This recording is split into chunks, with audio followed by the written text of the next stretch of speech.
20 টাকা এখান থেকে। আর টিকিটও তো নেই আমার কাছে। টিকিট লাগে না ট্রেনে, ওখানে কিছু পয়সা নেই। না ভিড়ের টিটি ওঠে না। এই দেখো বসে বসে এখন খাবার খাচ্ছে, মানে সকালবেলা খেয়ে আসতে পারিনি, এত গরম ছিল, তাড়াহুড়ো করে টিফিনে করে মা দিয়ে দিয়েছিল, সেটাই আর কি বসে বসে আমি আর অর্পণ খেলাম। অর্পণ আবার একটু বাইরে গেল, আমি বসে এখন খাচ্ছি ঘি ভাত।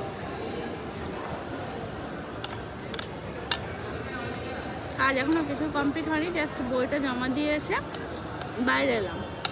অনেকক্ষণ সময় লাগবে, খিদেও পেয়েছিল।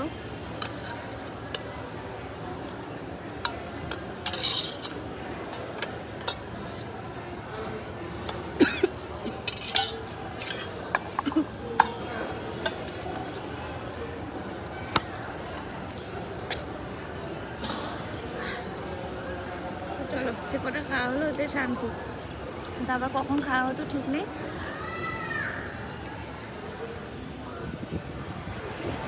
সত্যি গেল, আমি ভাবলাম যাবে না,